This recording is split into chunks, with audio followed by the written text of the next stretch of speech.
Thank you all for attending, first of all. This is by far our largest attendance, and that's why it's so tight in here. But it looks like it's working pretty well in terms of space. The rest of the afternoon will consist of, we'll have our presentations here with a break in between, and then at 4:30 we had a workshop scheduled, but unfortunately that hasn't come together. So we will, at that time we also have scheduled a presentation of an EVR by Olin Schuler to the museum, and that'll only take a few minutes, where we'll be opening a box that hasn't been opened in years and so forth. He'll tell you about it. He'll tell you about it later. And then you'll have an opportunity to buy stuff that didn't sell in the auction all the rest of the afternoon. 5:30 is the cutoff for the CT100 ticket purchases. And that whatever's in the database at that time is it. 6 o'clock will be the drawing for the CT100, and prior to that will be the 50-50 raffle drawing. So, and then at 7 o'clock is the dinner that a number of you have signed up for.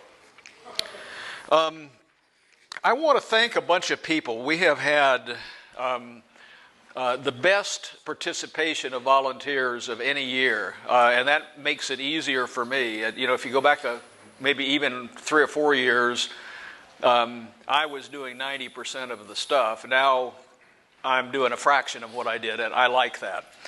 And you know, there's going to come a time where I can't do it. So that's all good. So let me go over the list, quickly go over the list of people, and please forgive me if I mispronounce your name or if I leave you off. I did the best I could, but we appreciate everybody's help. The audio-visual, you can see how professional this looks. This is from Dave Arlen's company in Indianapolis, and he brought people over from his staff to do it. And if those of you who were here last year remember what a disaster that was. So we're glad to have this professional audio-visual presentation. Particularly Dave and Grace and Haley that he brought with him. Our MC, who you will hear from in a minute, is Brian Belanger. We had 2 people help set up this room, Dan Jones and Blake Hinkle. Al Hagvis, sorry, talking about botching a name, Hagofsky, managed the swap meet this morning, and we had 15 vendors there, which is way up from last year. Ray Saraki is doing the 50-50 raffle, and he'll say a bit about that in a bit. Mary Johnson helped with entering the items into the database for the auction. The auction management people, the guys that did all the work with the auction, and that's a big job, Steve Kissinger and Daryl Hawk. Our wonderful auctioneer, Dave Abramson. The tents were set up by Kirk Najarian, Jeff Scalaris, Al, and Blake Hinkle, and maybe a couple other people that I might have missed, but I appreciate them. Nick Williams is going to be working with CRT rebuilding, I think, sometime this weekend. Pete Dexness and Jeff Scalaris helped set up the electronic color sets. There may have been others involved with that. Wayne Brettel and Jeff Scalaris went to shop for our refreshments. And a lot of that was the refreshments and the wine were paid for by Ralph Sargent and Mark Cito, who's not here today. Video coverage, a big job. Dave Sika and Blake Hinkle is helping him. Registration, Laura Horrocks is a godsend. She enters, all you guys when you check in. We had a bunch of people demonstrating sets, including Chuck Azar, Chuck Ferris, Mike Molnar, Cliff Benham, Doug McDonald, and Wayne Brettel. And here helping for the presentations here, Dan Jones, I think, is going to be running the countdown clock. And And John Eastep has been handing out the survey sheets. And finally, I want to thank Tim Poliniak for all the work he's done. He's been our volunteer coordinator as well as doing all kinds of other things around here. The last thing I want to mention is, and this is also a pitch, last year Dan Jones restored our Predicta that we have at the museum, and this year Tim Poliniak has restored the Zenith Flashmatic, which will be on display, and Steve Kissinger is working on the Raytheon 15-inch color set, and hopefully tomorrow he'll get it going. They made great progress on it. And I would like to ask if there are other people that would be willing to take on the project of restoring sets in the museum. We would really appreciate that. So talk to me later if you're interested in taking one of the sets and getting it going for us. Okay, the next thing is that, as you know, we do a survey of the people's reaction to the various presentations that are done every year. I tabulated them from last year, and it was incredibly close, just within a few percent in terms of with the formula we use for figuring it out. But the overall winner was George Lemaster, and if he could come up, is he here? For his presentation on the contributions of Bendix Radio Division to television development. And here is a little award certificate, and we thank you very much. Right.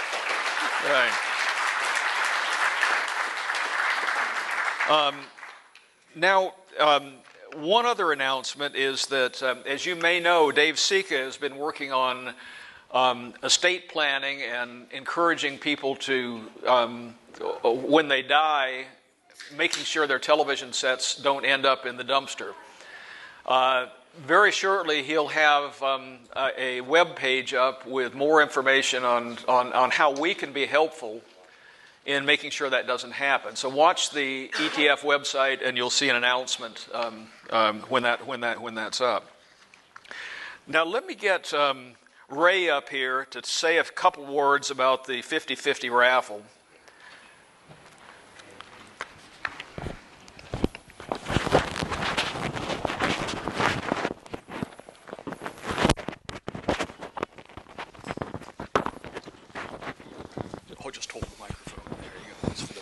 Thank you, Steve.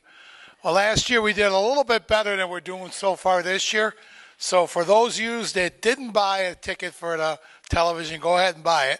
But for those of you who just want to bring a little cash home but still give the museum some money, I'm your other alternative. $5 a strip. We sell the rest of these strips, and somebody will take probably close to 100 or a little over 100 home and 100 something to the museum.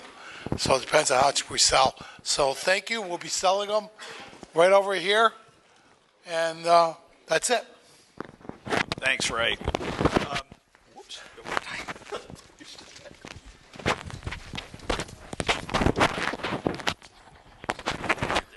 I can.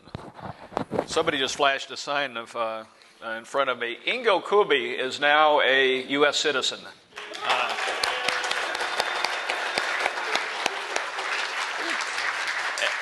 As many of you probably know, Ingo has been coming to the convention for how many years now? I'm not even really sure. Many. I remember he made a presentation years ago about life in East Germany under communism and watching West German television with a hidden antenna, which I thought was fascinating. All right, let me pitch the CT100 raffle, and then we can move on to our program. As you know, this is a fundraising effort for the museum, suggested to me by a friend out in Colorado. We are now almost to $12,000 in ticket sales, and I think we can do better than that. Now, all of that money minus a 5% fee to the company that handles this whole thing goes to the museum. And the winner, of course, gets a pretty nice CT100 with a good CRT in it. So if you have any interest in either supporting the museum or winning a CT100, you can either buy the tickets online, which is the easiest way with your smartphone or whatever, or we've got computers set up and we can do it for you. So see us sometime this afternoon. 5:30 is the cutoff. 6 o'clock will be the drawing, and we'll announce the name at that time. All right, let's move on. I'll turn you over to Brian, and he will take it for the rest of the afternoon. Thank you again.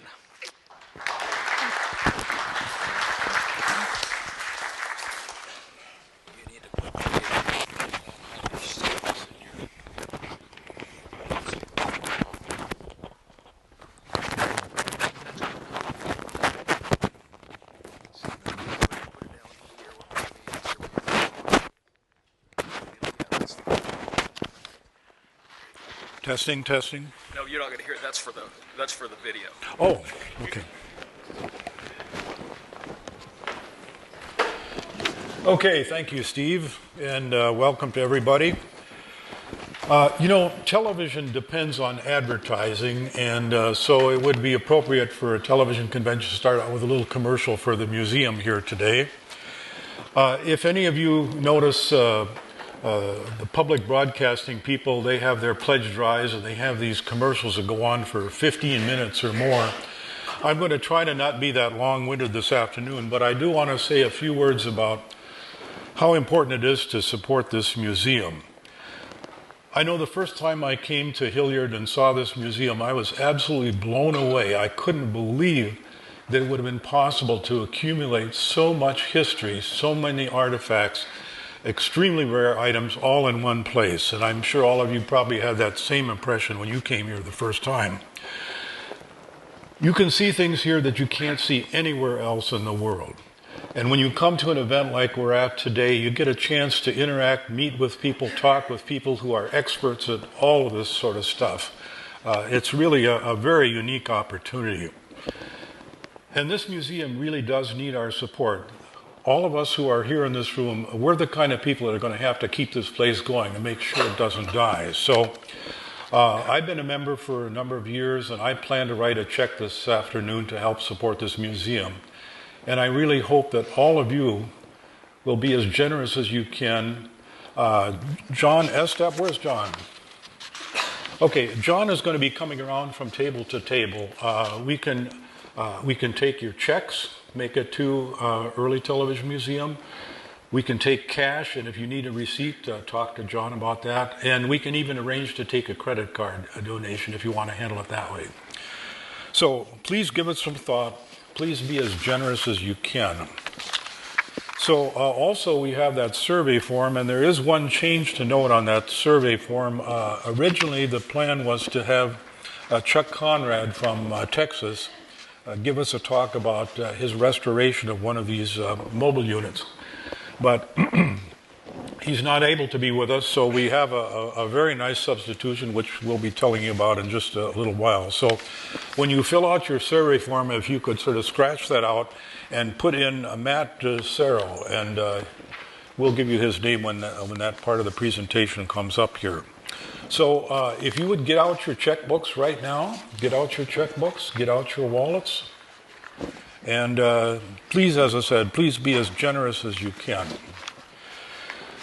So we have a great program for you this afternoon. Our first speaker is John Coleman. John hails from Greenville, Illinois. That's near St. Louis, where he's spent most of his life. John has 2 bachelor's degrees, one in business and administration, one in history from Southern Illinois University. He's been active in the past 20 years for writing and lecturing on Illinois history, as well as serving as an officer on the boards of several different museums and organizations, and in particularly in recent times with the Illinois State Bicentennial Group. His interest in vintage electronics started out when he was a kid working in his grandfather's TV and appliance store, and John says he's been an active collector for about 10 years. So please welcome John Coleman.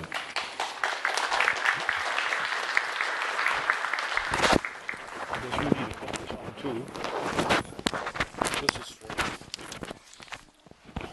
Put that on.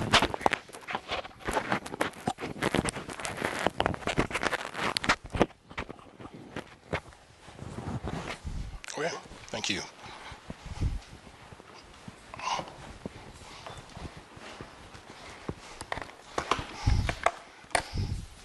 Can you hear me?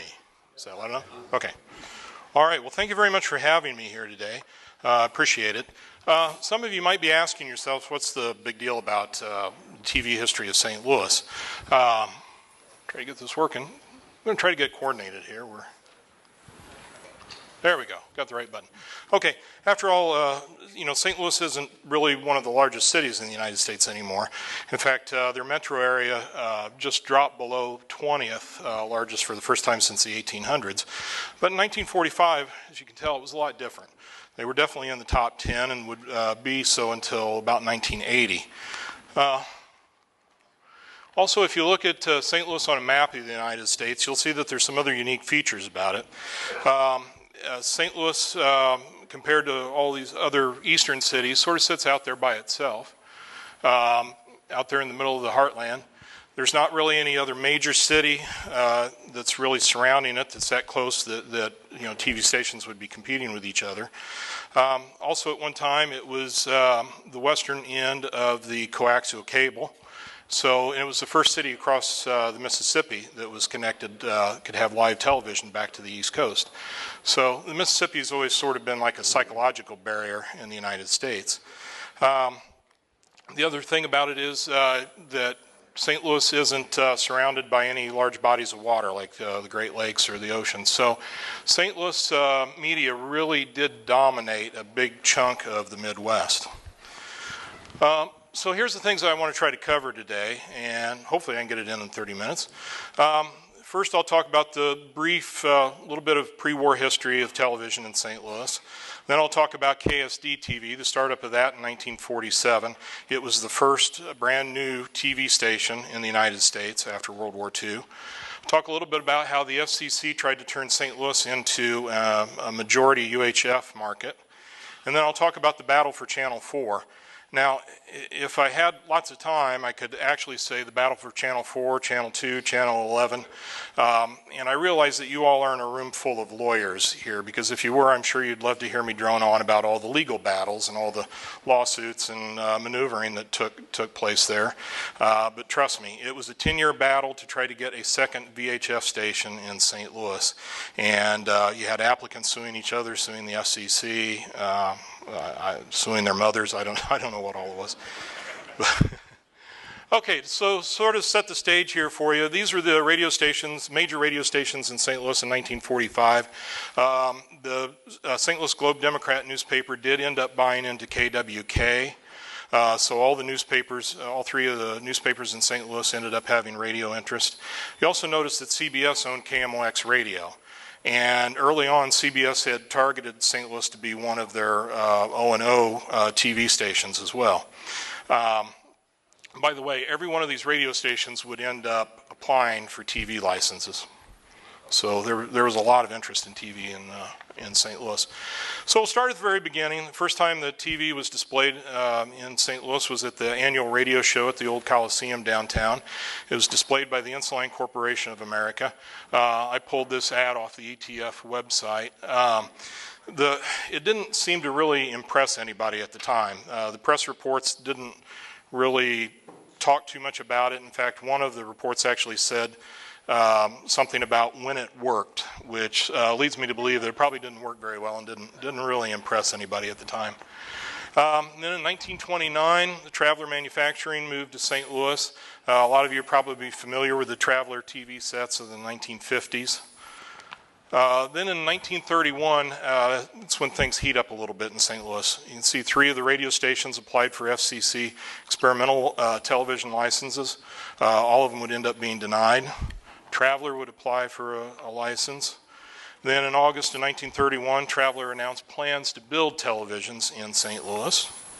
Then in September of 1931, at the annual radio show, this Cesar Santabria demonstrated his television operation at the show, and it was done in cooperation of Traveler. This picture, again, I pulled off the ETF website, but this was not in St. Louis, but that shows you what the equipment that he was using looked like. It was on wheels so that it could be portable and he could transport it. Also, he projected his images on a giant 6-foot screen. And that did seem to have a little more attention of people in St. Louis. Then later on in the fall, Traveler announced that they had done the engineering work and had finished prototypes for making televisions. And again, I got these from the ETF. These were a couple of televisions that they manufactured. The one on the right, I believe, was a kit television. Some of you all may know more about these. I don't think they made very many of them. Of course, nobody really made very many, but I don't know, do any of them survive? Has anyone ever seen one? Okay, well, I certainly have never seen one. I was never able to find out any information that any of them existed. Okay, well, in October of 1931, the FCC ended up denying KWK their television license, citing in part that their work wasn't really experimental enough. Well, I actually have pictures of what they were working on, and I'm going to let you all be the judge. So you'll see here, there's a couple of pictures of their setup. Definitely we're using a scanning disc. It was a 60 line disc. This next picture here shows a guy named Ed Goodburley, who was the chief engineer at KWK, and he was really the driving force behind this. He was very interested in television and built this, maybe designed it, not exactly sure. He would go on and sort of get involved in amateur television. So here's a better picture of the equipment that they were working on. It looks very homemade to me, and I'll actually show you a blow up here. You can see that they were using a Baird receiver, and then there's a picture of their scanning disc.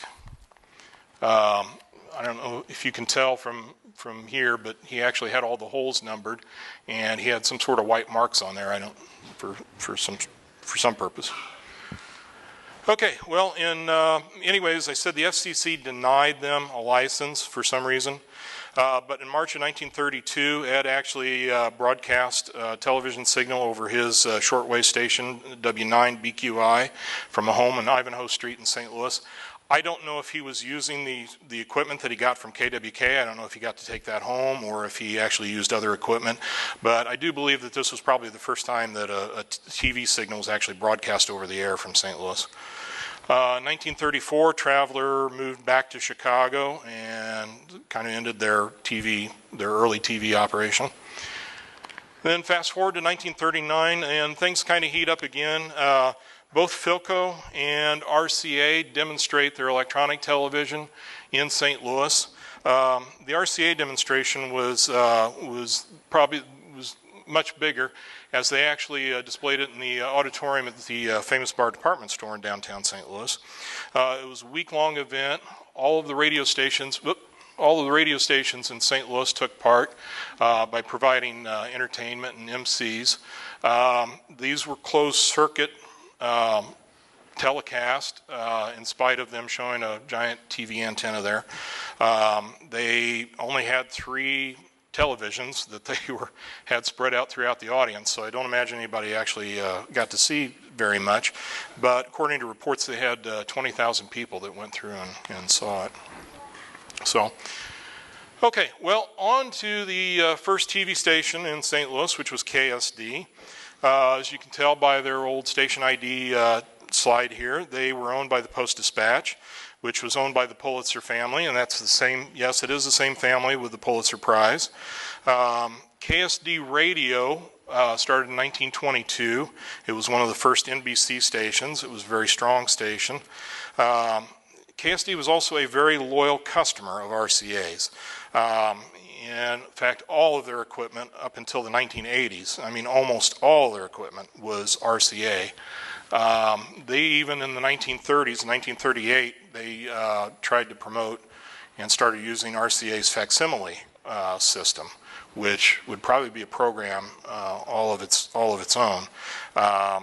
and they were actually at the 1939 World's Fair, were receiving the Post-Dispatch over fax machine every day. During World War II, however, KSD managed to get a promise from RCA, or maybe even from David Sarnoff himself, that KSD would be the first television station that RCA would equip whenever the war was over with. So that was quite a promise, and you'll see that they made good on that. So in 1944, the FCC started accepting license applications for St. Louis. The first channel that they had assigned was Channel 1. Then in 1945, the FCC announced that they had 5 channels they were going to assign to St. Louis, and they had 6 applicants. They no longer were going to assign Channel 1 to St. Louis, but instead changed to Channel 5. And then in July of 1946, the FCC grants their license to Pulitzer Publishing and KSD, and the station announces that they plan to go on the air by early 1947. So I'm going to go through a bunch of pictures that I have here of KSD getting started up. This is one of my very favorite pictures. This shows the KSD plane at Lambert Airport. They're unloading the equipment that they just brought back from RCA in New Jersey. You'll see that they've got 2 TK30 television cameras. The interesting thing about this photo was the date on it. Some of you may know Bobby Ellerby. When I passed this photo along to him, he was the first one that said that date on this photo is interesting, because he said it's dated September 30th, 1946. And he said RCA didn't even start selling TK30s until October of 1946. So I guess they weren't even taking orders on them. So it shows that KSD certainly was getting special treatment at that time.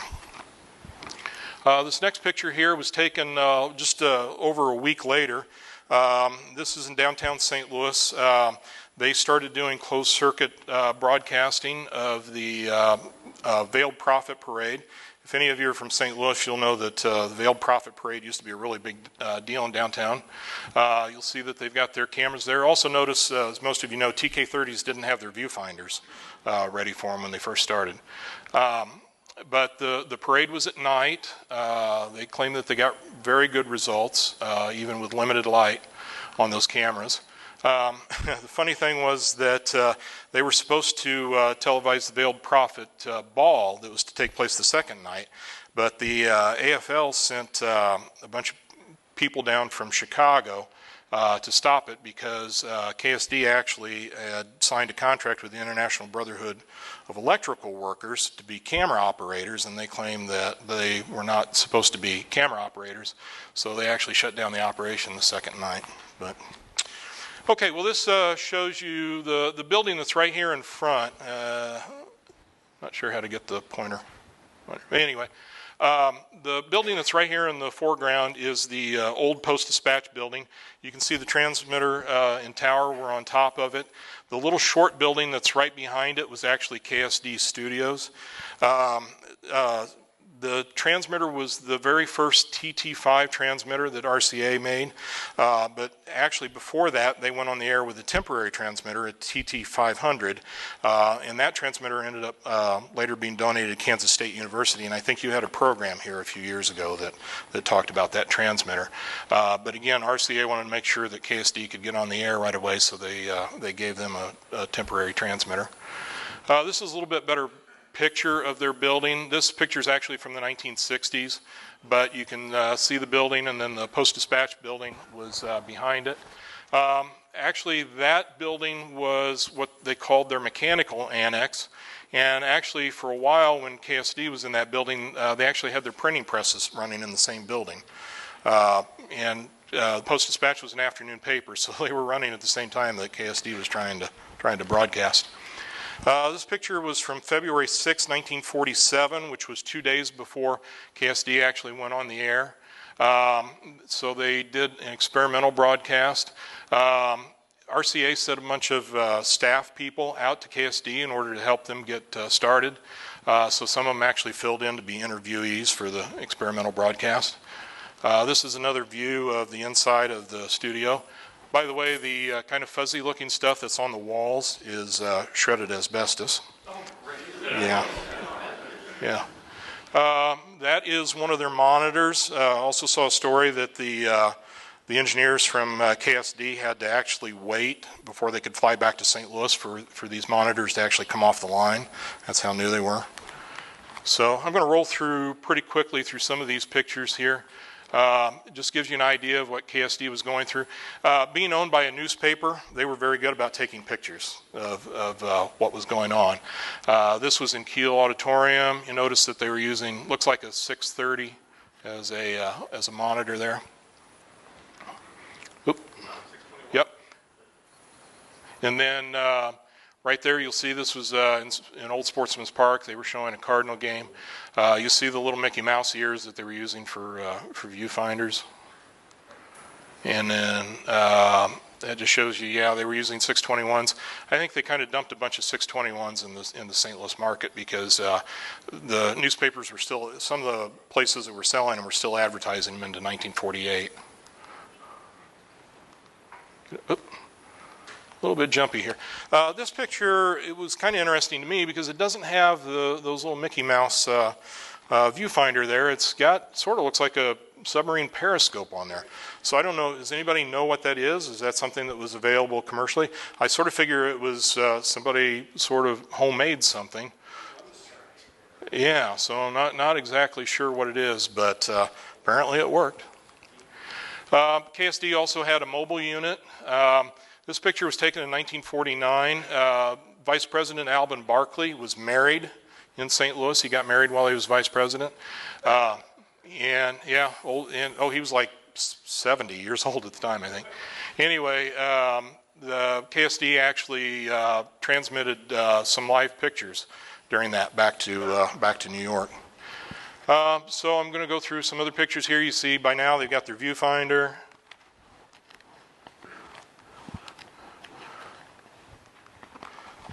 Some other random scenes. If you're from St. Louis, you'll recognize John Rodell was kind of a fixture on Channel 5 for a long time. So, all right, Channel 5 was also the first station in St. Louis to have color. They did install an NTSC transmitter in December 1953, just in time for NBC's big announcement, and they did show the Tournament of Roses parade in color. And then you'll see the date on that.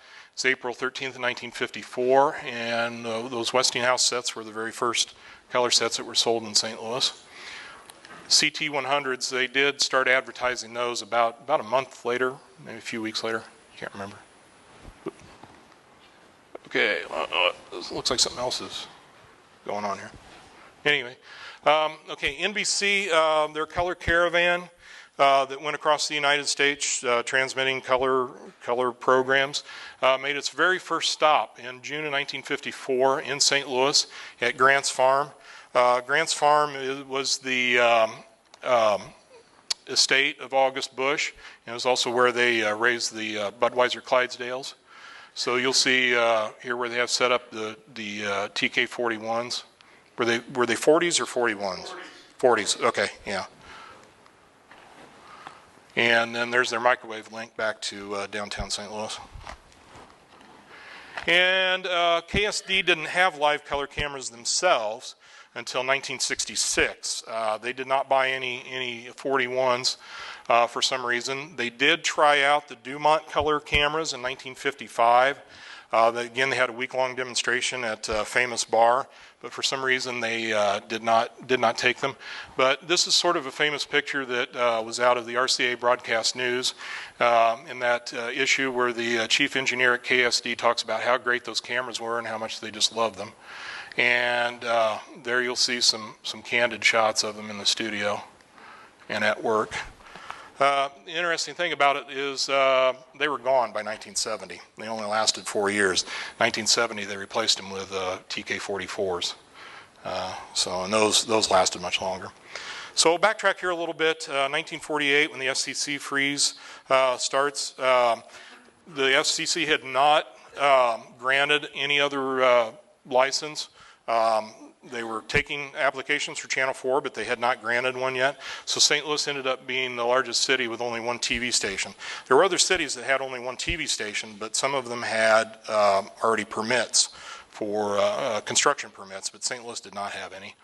Then in 1952, when they lifted the freeze, they told all the applicants for Channel 4 that they had to reapply.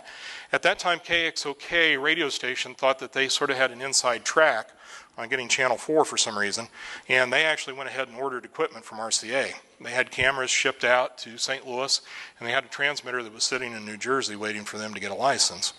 Instead, the FCC assigned 8 UHF channels to the St. Louis area. Great idea. In 1953, all the Channel 4 applicants were very frustrated, and they banded together to sue the FCC, trying to force them to make a decision, which they never did, or they did not at that time. At that time, KSD was an affiliate of all the networks, so as you can imagine, the station was a cash cow, and they got to pick from all the best programs. CBS at that time was desperate to have a full-time affiliate in St. Louis, so they actually offered to KSD that they would give them KMOX radio, give them the radio station in exchange for making them a full-time CBS affiliate, and then also CBS would have a minority stake. Apparently Pulitzer did not, obviously Pulitzer did not take them up on that, and still the FCC dragged their feet. But instead, they gave a license. The second commercial TV license in St. Louis area was actually on the Illinois side to WTVI channel 54. It was located in Belleville, Illinois. That's Signal Hill and Belleville. That was their station and transmitter. That building is still there. It's a dentist office now. They were a primary Dumont affiliate. Some of you might be able to see the slides there showing that they were a Dumont affiliate. They also were a GE customer. And flip through some of these. That's just their coverage area. WTVI went on in 1953. That year they became the home station for the St. Louis Browns, but that happened to be the last year for the St. Louis Browns in St. Louis. They moved to Baltimore. But Milo Hamilton was hired as the station's sports director. That was his very first job in television, and he broadcast the Browns games. Next year, WTVI took on Cardinal games, and they had Jack Buck and Harry Carey, and that was both of their first jobs in television. I won't go into the story, but WTVI ended up merging with another UHF station across the river. All the other UHF stations that were assigned ended up going under. But WTVI merged with one of the others, took over their studios, and then became KTVI. And then they also, in 1959, wrestled away the Channel 2 designation from Springfield, Illinois, which, caused a whole bunch more lawsuits. So they were going to court again. So, go back.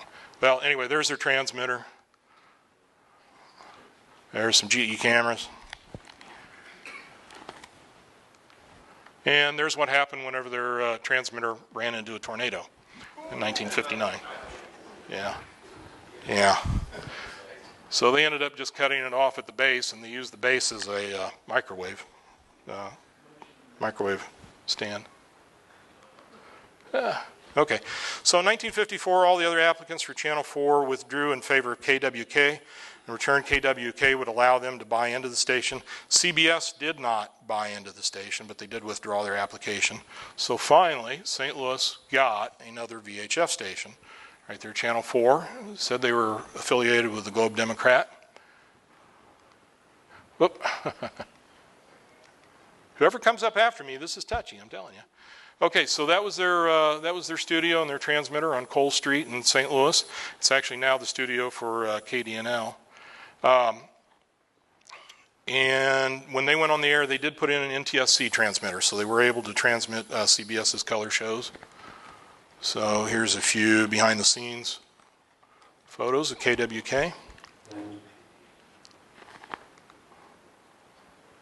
Come on. Okay. Well, anyway, as I said, CBS didn't buy into it, but they still were not happy with having KWK as an affiliate, and we're not happy not having an owned and operated station in St. Louis. So whenever the FCC started accepting applications for Channel 11, CBS applied, and in spite of having other applicants for it, the FCC finally gave them a license, and Channel 11 was originally designated to become KMOX TV. Well, KWK saw the handwriting on the wall, knew that they were going to lose their CBS affiliation, and didn't want to continue on as an independent. So they offered to sell the station to CBS, which they took up their offer. So KMOX actually became Channel 4. And CBS then turned over their Channel 11 license to Ted Kopler, who owned the Chase Park Plaza Hotel, which, once again, spurred lots more lawsuits. And then, so there's the same building that you just saw. It's now become KMOX TV. Being a CBS owned and operated station was kind of interesting. They sort of became the guinea pig with a lot of equipment for CBS. I think there's a lot of stories. Some of you probably are familiar with them. I know CBS bought them the very first portable Ikegami cameras. They also had the Marconi Mark 7 cameras. They were the very first TV station that had the electronic news gathering system. Did away with all their film, went entirely to video. So I do realize that in this presentation I am shortchanging a couple of other early TV stations in St. Louis. One of them was KETC, which was the educational television station. Channel 9 was designated by the FCC to be their educational TV station. KETC went on in 1954. They were under the auspices of Washington University. KETC was really a pioneer in educational TV, and they did definitely focus on schools. They were the first one to actually start taking a subscription service to schools for them to show educational programming.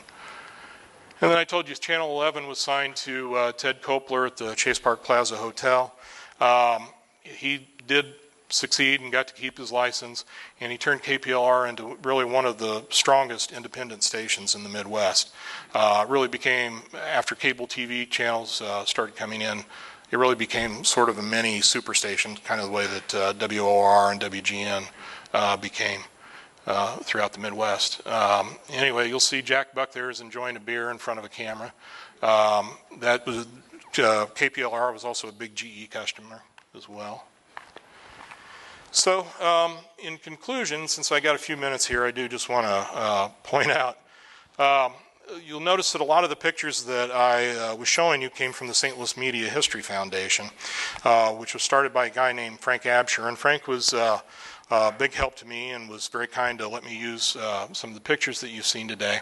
The problem is that foundation and all their archives were contained in that building that you see right there. And if you can't tell, it's on fire.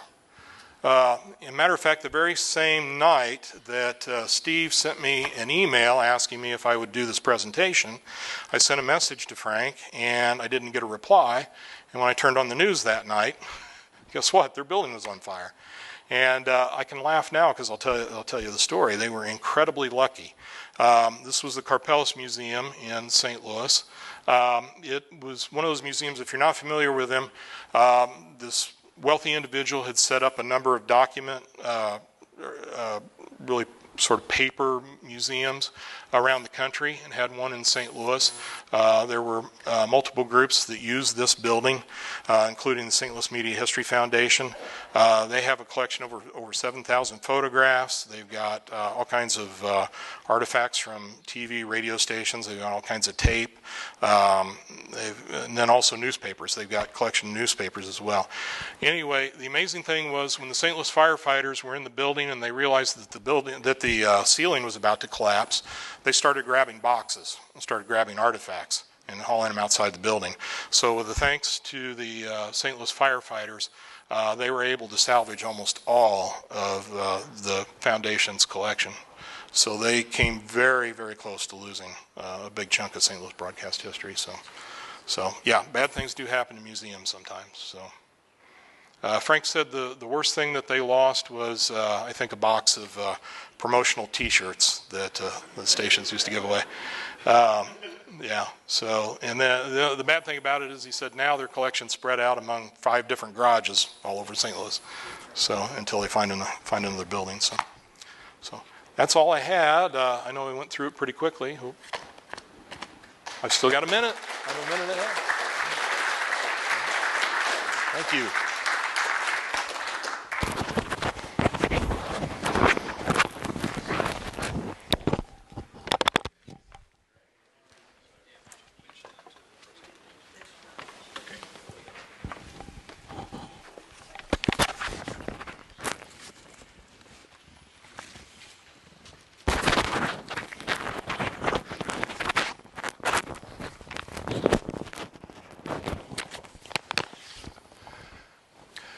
Good. Well, thank you very much, John. Very interesting talk. Steve asked me to mention we do have a countdown clock for the presenters today. So we have a big hook, and if you get too long-winded, we'll grab you with a hook and take you off the stage here.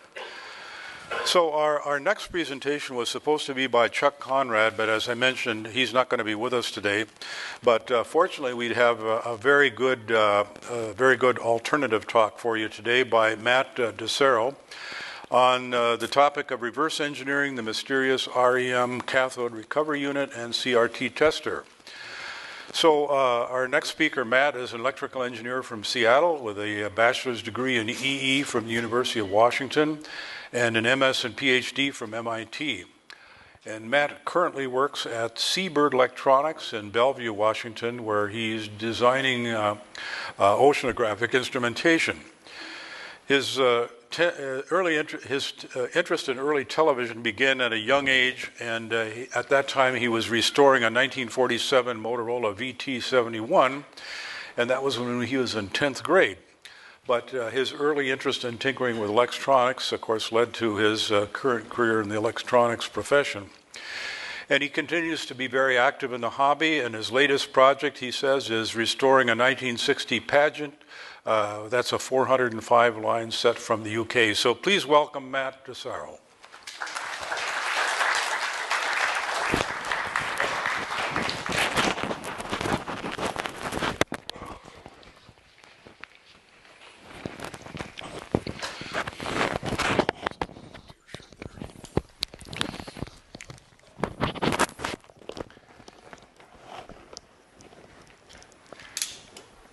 Thank you very much. Just because I'm an engineer doesn't mean I can work the microphone. Thank you very much for the kind introduction. I'm honored to be here and be able to give this presentation to everyone. And I really hope that you enjoy this project as much as I have. So with no further ado, I will get started. All right. Just to make it clear, I'm not promoting anyone needlessly. This is my own company. Where I do repairs and reverse engineering on electronics, and we'll hear more about how they played a role when we get into this. But I must say thank you very much to Delphi Precision Imaging for making this project possible. So my talk today is reverse engineering the mysterious REM cathode recovery unit and CRT tester. So just out of curiosity, how many people here have heard of this machine? Just a quick show of hands. Okay, a few of you guys. For those of you who aren't so familiar with why CRTs get weak and why we need CRT testers and rejuvenators, just going to have to give me a few minutes here to review some of the basic physics of what's going on. All right, so this is my very crude drawing of the active components of a CRT. We've got this element here, which is the heater. In standard CRTs, as used in traditional consumer electronics, the cathode is indirectly heated, meaning that the heater is electrically isolated from the cathode. So the heater is just there to heat up the cathode. That's its only role. The cathode itself, just as a quick review, is the piece of the tube which emits electrons. It produces the electrons that are then accelerated by the electron gun out and hit the phosphor on the front of the screen and make the picture. So it's the active element. It's the critical part of the CRT that makes the CRT work. And its function is to produce free electrons that can be accelerated. So now, at risk of getting a little bit too much into physics here, the key property of the cathode is that it has a material with a low work function. So the definition of the work function of a material is the energy required to remove an electron from the surface of that material and into the vacuum of space. A low work function means you don't need very much energy. A high work function means you need more energy.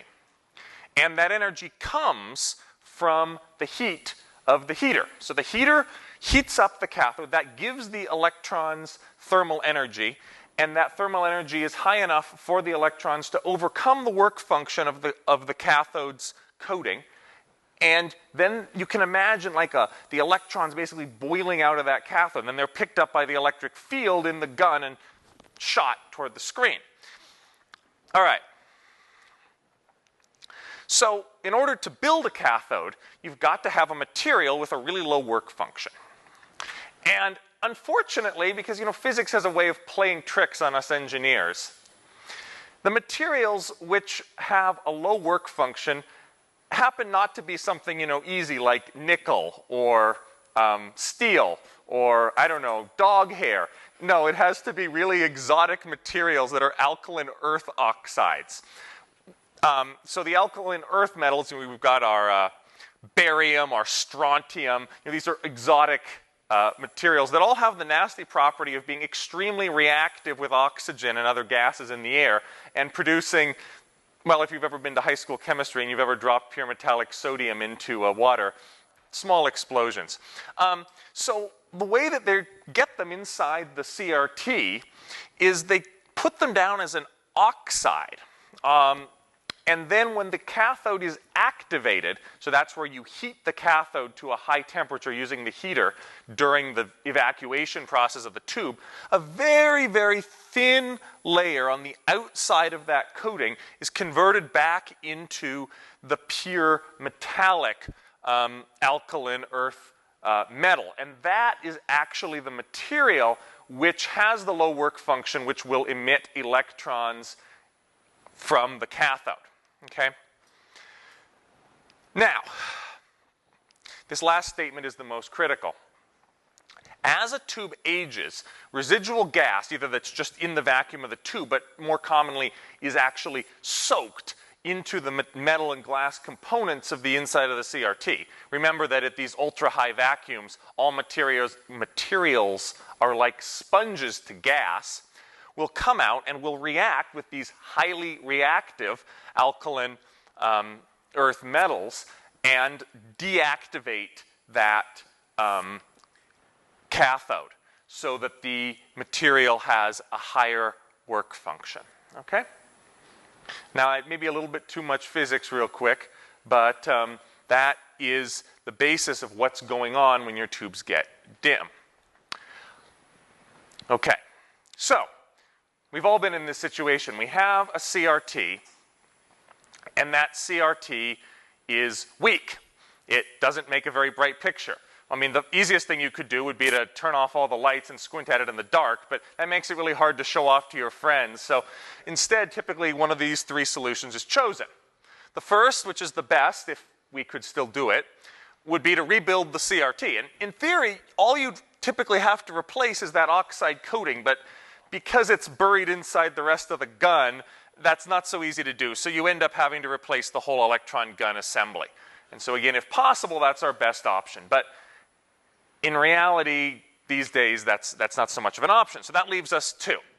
The first of those is to use a CRT brightener or booster to increase the heater voltage. Now, there's much confusion as to why this works, and the answer is really very simple. Remember that I said that for thermionic emission, which is the process by which the electrons are freed from the cathode and into free space, the thermal energy of the electrons overcomes the work function of the cathode coating. And so if the work function's increased, we can compensate to a degree by increasing the temperature. So give the electrons more energy to come over the higher barrier, rather than just trying to decrease the height of that energy barrier. So that is what a booster or brightener does. Now, sometimes that works. It's got disadvantages. It can burn out the heater.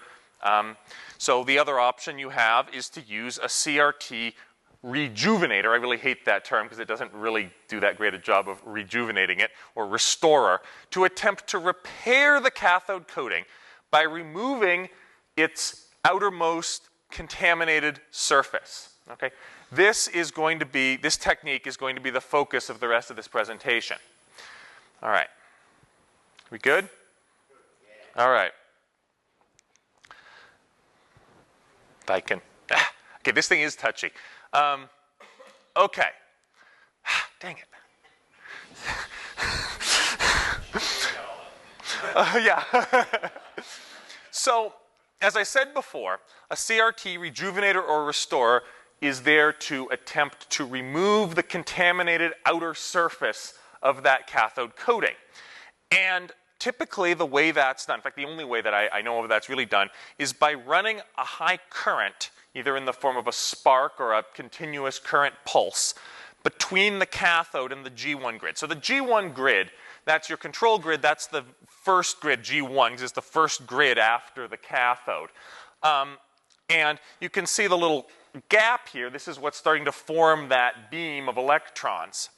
But for the function of the CRT rejuvenator, we just care about it being a big, strong, massive piece of metal very near the cathode, so we can run a lot of current between these two, which heats up the surface of the cathode to the point of attempting to knock off or melt off or burn off, whatever term you want to use, but clean that outermost surface so that you knock off the higher work function contaminants and expose the pure alkaline earth metal material underneath.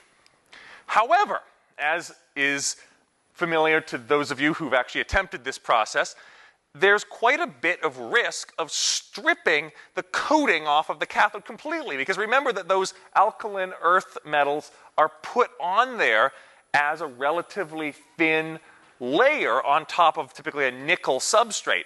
So you can just blow right through it, and then you've just got nickel, which has got an impossibly high work function, and your tube is dead. All right. And I'm sure any of you who've ever tried to use one of these things can relate to this. All right. So this is all the review I've got here. So now I'm going to start talking about some of my own research into this matter. All right. Enter the REM. So in the early 1970s, if anyone can find an advertisement and actually give me a year when this thing was introduced, I'd love to hear from you. I was not able to find that information in quite a bit of research online. But sometime in the early 1970s, a CRT rejuvenator was introduced that claimed, swore up and down, it banged its chest, and swore up and down that it was immune and totally safe from the problem of stripping cathodes. And indeed, if you read testimonials online in forums of people who've used one of these instruments, they say that yes, indeed, it is less likely to strip the cathode of a tube than the more traditional rejuvenators that used a spark discharge. And this unit was called the REM Cathode Recovery Unit and CRT Tester. Came in a big fancy case. However, no manual or schematics were ever published on how the thing worked. In fact, the only piece of instruction material for the unit was a piece of paper glued inside the lid, which told you how to use it, sort of. And so for the last 40-some-odd years, no one has known how this instrument works or how it was able to achieve this. So me being an engineer, and especially someone who really is interested in understanding how these things work and reverse engineering some of this old technology so we can peek behind the curtain, I had to answer this question.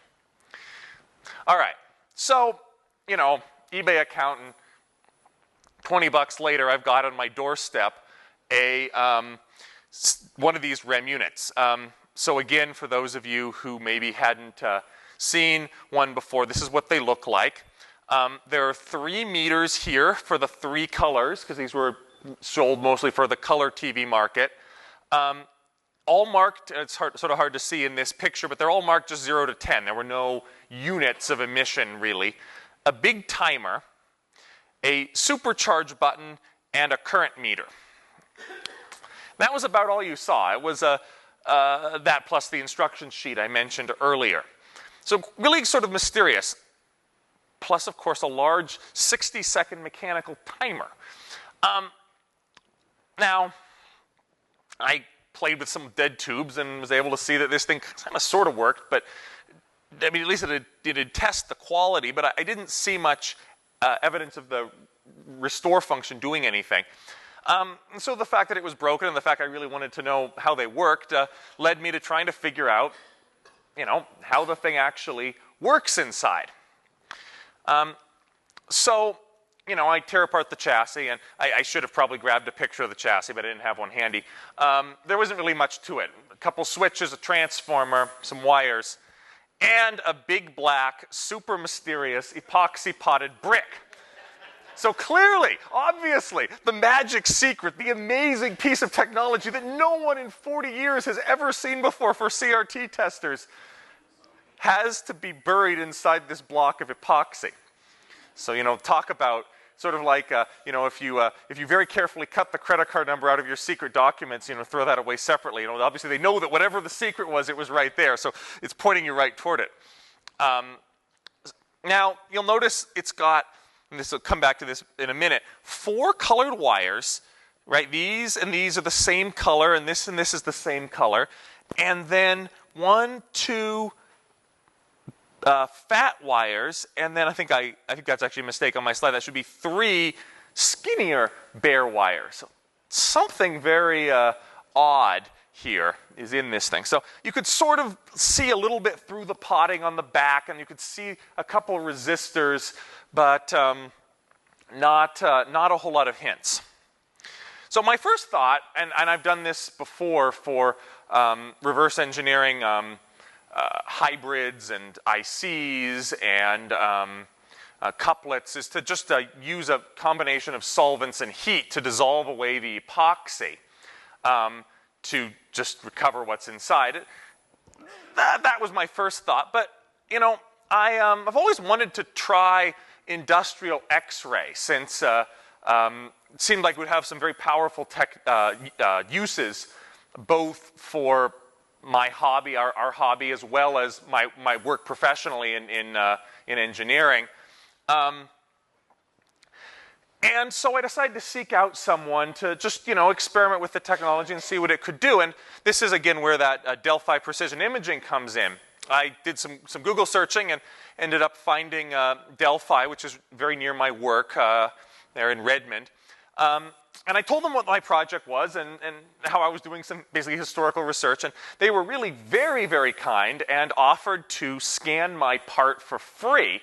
And they ended up getting their monies back in spades when they became my work's main X-ray supplier. But, that's how advertising works. But anyway, thank you very much to Delphi for offering to do this. So I bring it into their facility. And this is the machine. Not something that at least I could fit in my basement. The thing is the size of like a small bathroom. And it's got this, it's all made of lead, so I don't know how the hell they brought this thing into their facility. It's got a lead-lined automatic sliding door. It's a little hard to see, but this thing's big enough you could fit everything from an engine block into this thing to a little tiny circuit board. And it can do 2D scans, so just shine the X-ray through the thing onto the digital detector, as well as CT, where you rotate the part around, take a whole bunch of pictures, and then use a sophisticated digital computer algorithm to reconstruct a 3-dimensional model of a part. So it's a really powerful technology. I think for many situations we collectively may encounter where we have some irreplaceable historic object that we were dying to know what's inside of. Talk to me later if you're interested in getting more information. So they pop the part in and turn it on. And I see some of you were laughing already. From the very first image on the screen, I knew something was up, because I don't know about you, but that was pretty obvious to me that was a wire-wound resistor. And that looks a hell of a lot like a carbon film resistor. And if that's what you thought, yeah, you're exactly right. In fact, it's with a quick measure with an ohm meter, that's a 2K 10-watt power resistor, and it's pretty amazing. It's a little hard to see from back there, but if you look at a close-up of this X-ray, you can actually see the individual wires of the wire-wound resistor. So if it was an inductor, I could have counted the turns from this thing. So again, think reverse engineering flybacks or something. Very, very impressive images. Really a powerful technique. And I could see these resistors. They were right at the bottom of the pot, and I could actually see through it and see the bands and confirm that against the resistance measurement. So those were 3x 347K resistors. And those purple and orange wires you saw, well, they're just jammed right through the middle of that resistor in order to make it look like there's something fancy going on there inside the brick besides just a 2K resistor. They just connected from one end to the other. In fact, if we go back here, you can see here, those are those wires just going right through in the little kink. That's where they're going vertically. And there's this, image through the part. So, a little bit of a letdown in a sense, but at least I was able to answer the mystery. So, with that much done, I was able to create the schematic. It wasn't very difficult. As I mentioned, I could see the bands through the potting and could easily measure the 10-watt resistor. All the other components were super easy to measure. I could, the output voltages of the transformer were written on the paper tag and just measured the resistance of the meter coils and their full-scale current. Again, really very simple stuff. So with that, I created a complete schematic. As far as I know, the first complete schematic of the REM that's ever been made outside of the REM factory. This is posted on my website, desarodesigns.com. So I'm not going to spend a tremendous amount of time going through this, but I will point out a few little details here. The main testing function are these 3 meters, and you'll notice that they're just looking at the G2s. So this is measuring G2 current on those 3.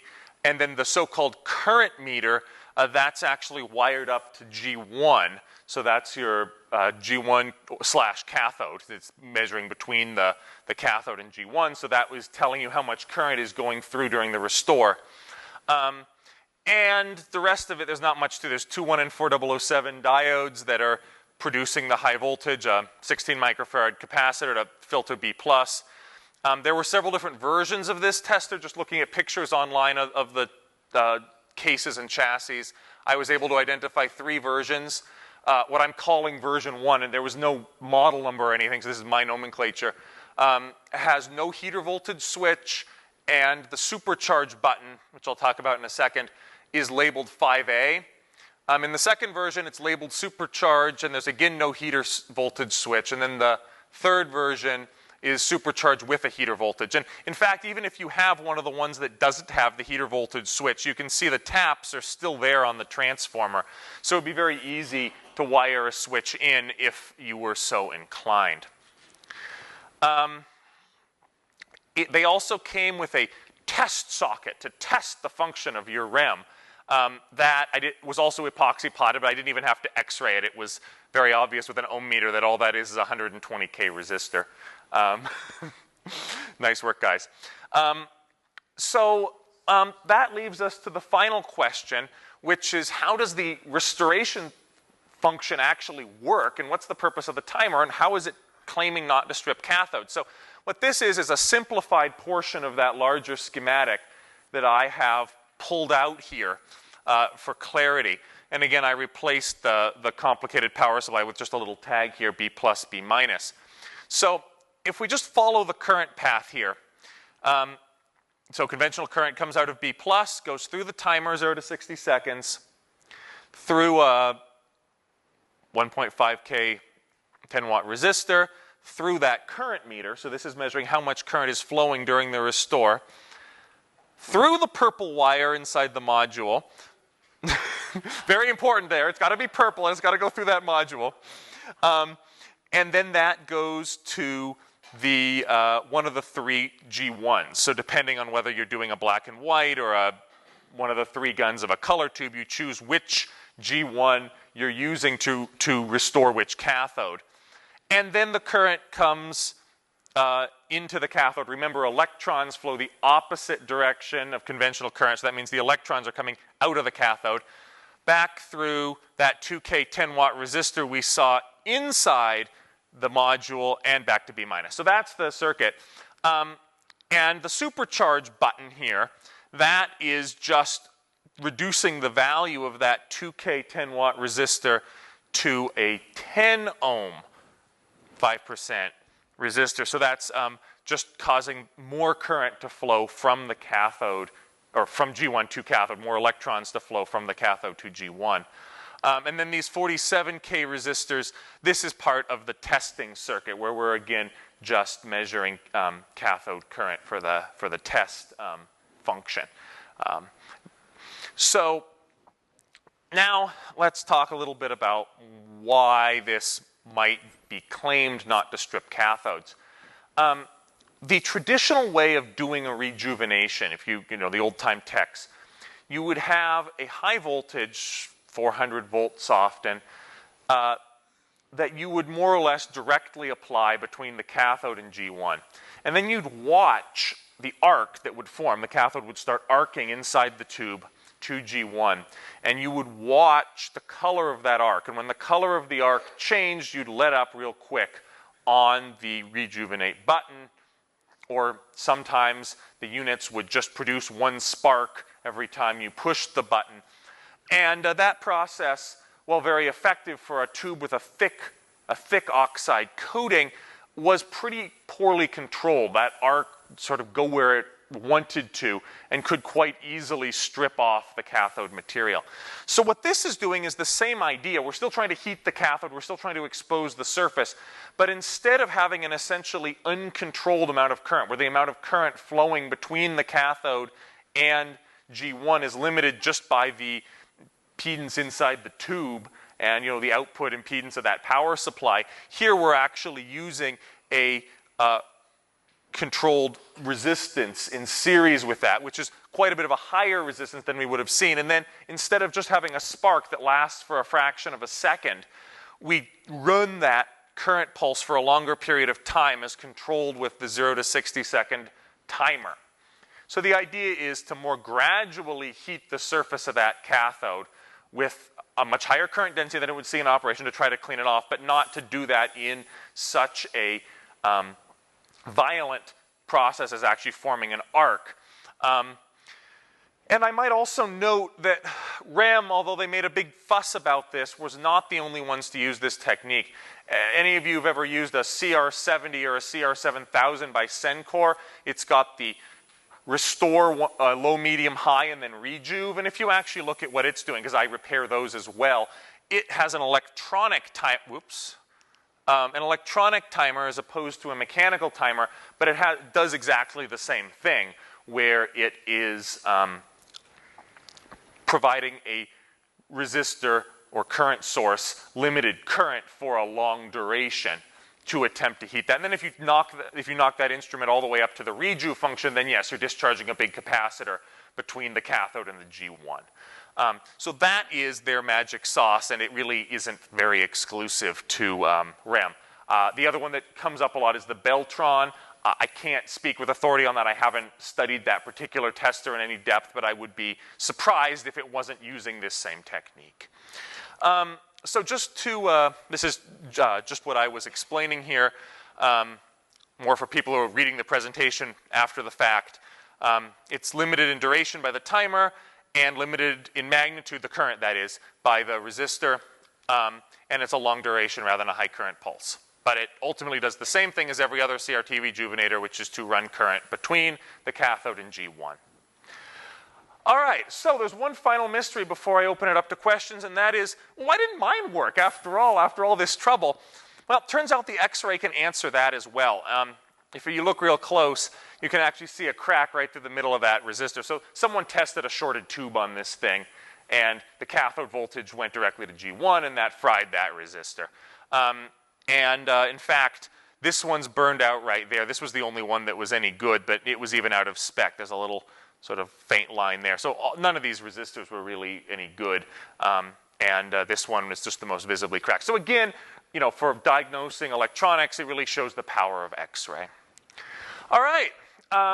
As I said before, you can download a copy of the schematic on dassaultdesigns.com. I make no warranty that it's perfect, but it should be at least good enough to get you started troubleshooting one of these. I was originally planning to offer reproduction modules, but I think every one of you guys is capable of attaching 4 resistors to a terminal strip, so it hardly seems worthwhile. And I'd like to make special thanks to Delphi Imaging for use of their technology. And we've got exactly 2 minutes for questions. So, oh my goodness, I've got a bunch here. How about, it looks like Michael in the front? Does it work? Once I made the repair, here's the funny thing. After I found the problem, I realized it didn't do anything more than my Sencor. I didn't even bother to put it back together. Question? Why did you sell one in the auction? Was that the one that you... No, it wasn't anything to do with mine. I just figured that after seeing the presentation, some people here might been more inclined to have one, since it is sort of a fun mystery, this great mysterious thing that has been exposed. So that was my only point. Question? Will it work if you don't run the wires through the power? Well, it's funny you ask that. I actually got really suspicious at first. Well, maybe these are like nichrome resistance wire and the resistor heats up and that. No, they're just damn plain old ordinary bus wire. It doesn't make a lick of difference. Question? I could see them from the other side of the module. I'm sorry, I didn't have a picture of that side of the module, but you could see the bands through the back side. I was only seeing the front. I should, if you're really curious, I can send you a picture of that later. I put this together kind of at the last minute because I finished this right before the convention. Question? I tried this technique myself. Yeah. Putting a lot of current from the cathode. Yeah. And I noticed that sometimes it helps and sometimes it doesn't.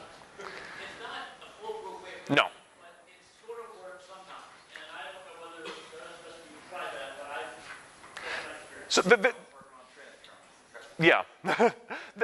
So just in the last like 10 seconds we've got here, I'll give you a quick answer. Basically, there can be 3 reasons that can happen.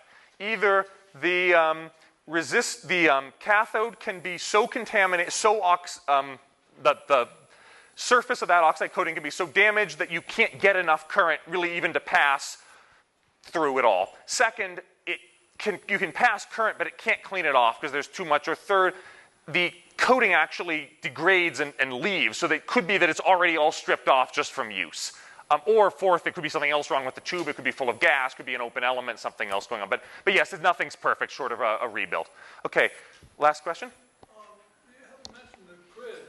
Very often when you're trying to do a rejuvenation process, you blow a hole in the grid, and then the tube has no control. Absolutely. So we can open up that little hole inside there. And that, again, is a much more of a problem with the old-fashioned arc-based one where you get an uncontrolled spark. I would not say it's impossible with a technique like this, but this is going to be a lot safer for that problem. And I certainly have seen tubes that behave that way. All right. I'm more than happy to answer any additional questions after the presentations. Please come find me. Thank you so much for your time and attention.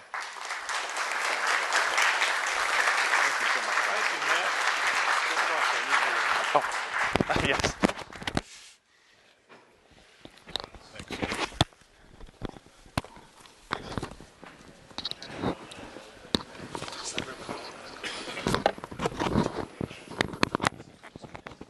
Okay.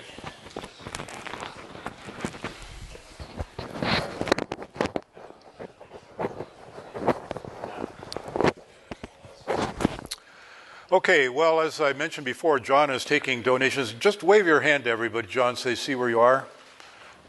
All right, so if you have a check or cash for John, please see him. I'm going to be writing a check myself in just a little while here. So for our third presentation today, we have a treat for you. Ralph Sargent is arranged to have a very nice film for us. It's called the CBS Television City Tour. Produced by Edward R. Murrow and Fred Friendly in 1953. Ralph actually is was the president of the Los Angeles Theater Organ Society, and I think many of us, if you are familiar with theater organs, it's a great thing. So, 1980 and 1982, he was the founder and president of Film Technology Company in Hollywood from 1971 to 2014. In 1974, he was the author of Preserving the Moving Image, published by the National Endowment for the Arts. And from 2014 until today, he's a great helper here for the museum. So, Ralph, do you want to say anything about this before we start the film? Yes, I do. Okay, well, come on and you can tell us more about it.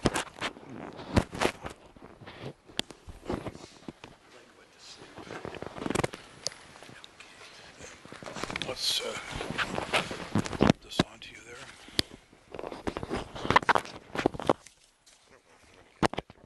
Stick it in my pocket. Stick it in your pocket. Yeah. There, that should Got it. Okay.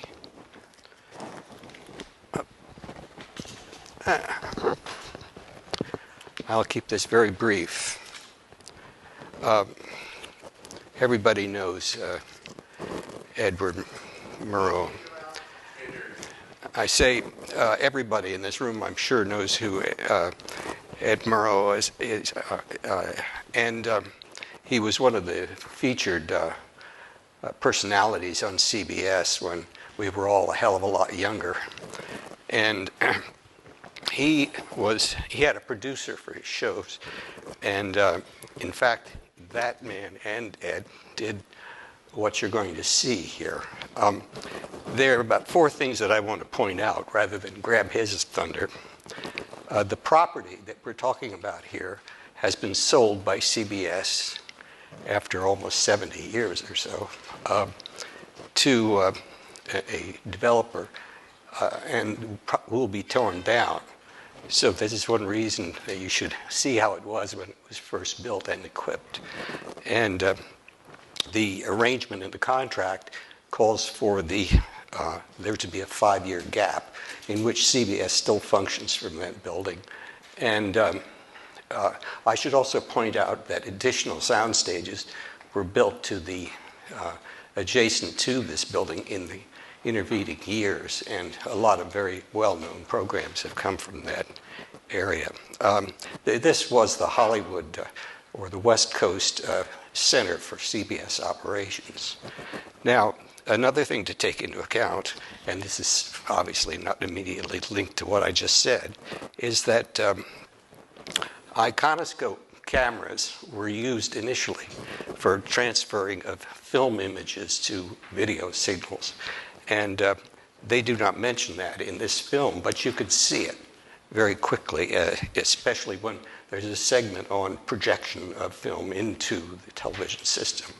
And you'll see one shot where there's a 35 millimeter projector, and to the left and bottom of the screen, you'll see the iconoscope cameras, which of course would have been replaced around 1959 or 1960 with Vidicon film transfer units made by RCA.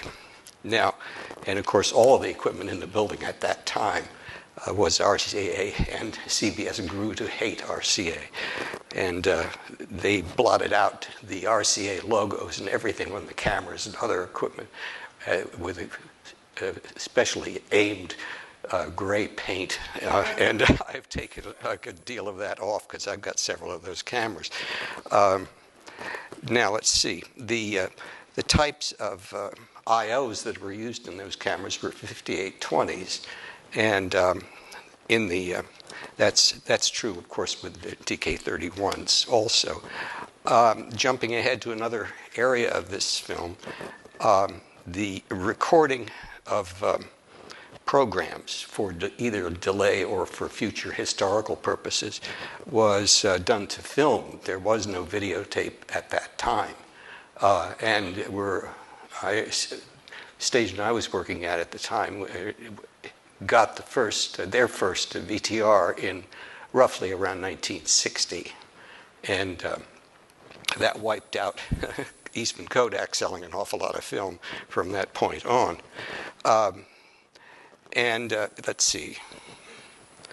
The use of Kinney recording for program delay or other purposes is completely overlooked in this program. Now, I've already mentioned that they built 2 additional sound stages with very major programming coming from those areas. A few things to look for as this film progresses is that, and if you know Los Angeles history, the whole complex for CBS was built in an area that was adjacent to an area called Gilmore Field, and there was a very what is the right way to put it, but a very sort of super far-reaching design of the Pan-Pacific Auditorium, which was a major auditorium for events of one kind or another. There's one or two other things I just want to get on. Oh, yes. Jack Bennett's Maxwell car, you'll remember that, is featured in this as a demonstration of props for things that were held in this building. And also that the, I've already mentioned the business about iconoscopes. And let's see, there are interesting applications of patch bays, not only for cameras, but also for lighting gear and for telecine, and with special connectors that are claimed to have been developed by the CBS engineers, and you'll see a lot of that sort of thing in this design. The final thing I've already mentioned is that the Pan-Pacific Exhibition Hall, and incidentally, the property was bought by CBS in 1948, and it took them 4 years to develop the design and the plans for the building and to get the building built. And the rest of this will be covered by the film. If you have further questions afterwards, this thing runs exactly 30 minutes, and there's also a credit beyond that point of the people who, in fact, salvaged this film. And I might mention that Grover Crisp, who's a good friend of mine, he's executive vice president at Sony Pictures, runs a thing for a project every year for AMIA, Association of Moving Image Archivists. And what they did was to present this film at the Academy of Motion Picture Arts and Sciences. Grover called me up and said, you better get down here and take a look at this film. It's right up your alley, and it is true for the rest of us here in this room. So let's go on with it. Okay? Why don't you hang on to that and answer questions afterwards? Okay, okay. You might want to turn off the button. You do it.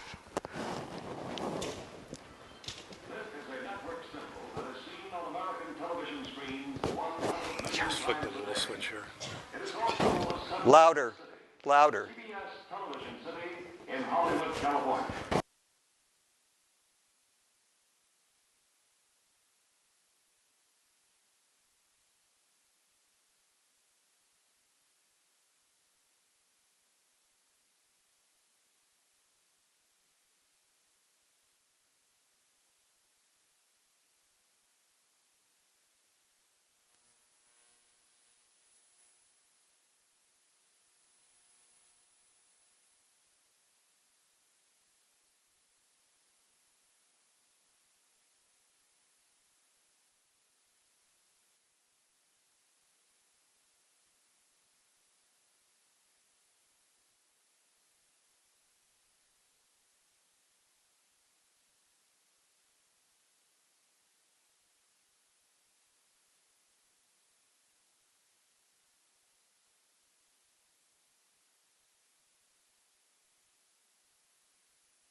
The program was supplied to us by Jeff Joseph, and he was in charge of the resurrection of this material. Any questions? Okay. Okay.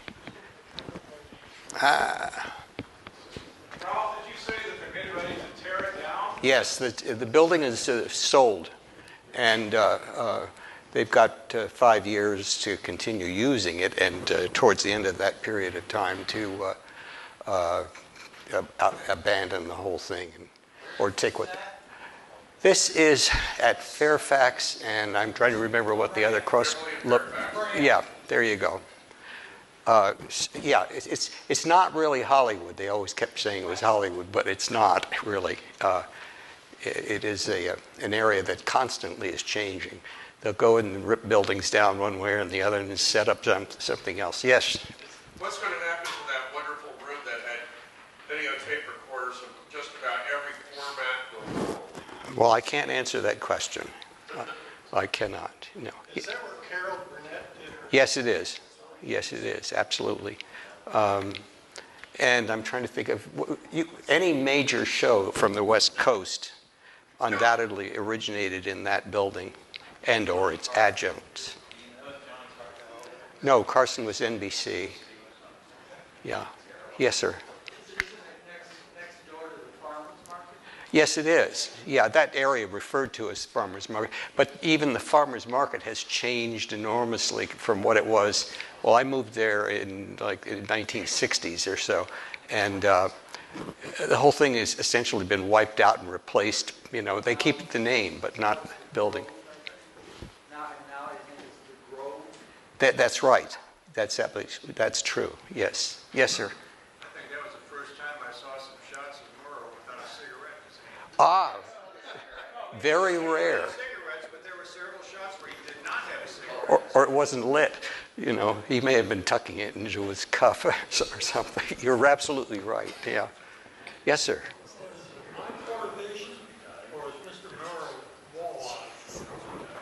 I can't speak to that. I wasn't watching his eyes. I don't know.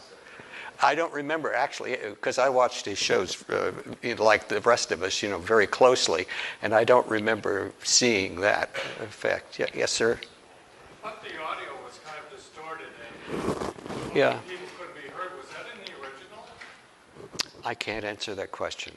I didn't follow the process of the reconstruction of this film. Yes? Yeah, remember that building is almost 70 years old now. That's right. It's no longer modern. That's true. And there are far better facilities that have been built since then, so don't mourn. Oh, you're right. This building. Yeah. And also, apparently, they gave credit for audio restoration. There was none done here, I guarantee you. This is sorely in need of proper equalization. Right. I agree with you. Yes, sir. They had the temporary walls. Did they ever take down those temporary walls and expand the building? Not that I've seen, and I've passed that building practically every day of my life, in California. So, but it's always been pretty busy. Yeah. Any other questions? Hope you enjoyed it.